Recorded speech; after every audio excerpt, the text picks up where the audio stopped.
African leaders have announced they will travel to Gambia in January for the inauguration of Adama Barrow, despite the incumbent president, Yahya Jammeh, trying to cling to power. The regional West African bloc also agreed to take all necessary actions to uphold Barrow's victory.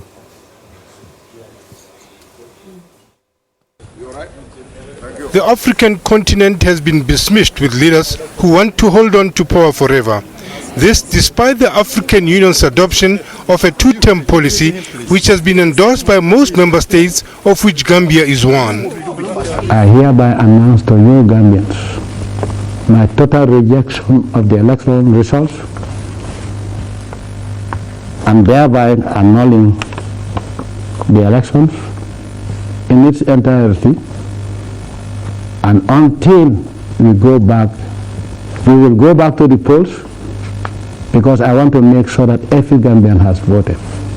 This statement has the potential to undermine not only the Gambian people, but even the AU Constitutive Act on elections, leaving the door open for military intervention.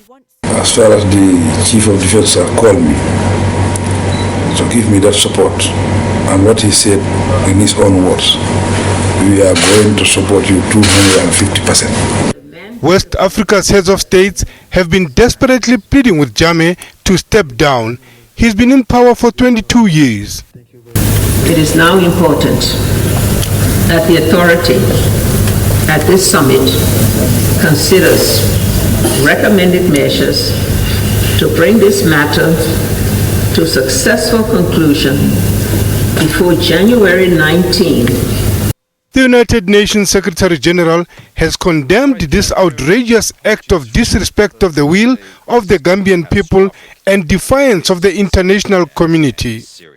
The Secretary General reiterates his call for a peaceful, timely, and orderly transfer of power in full respect of the will of the Gambian people as expressed in the presidential election.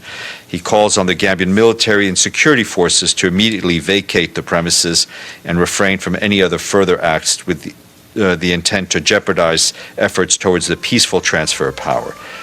Some leaders on the continent have been in power for more than 35 years.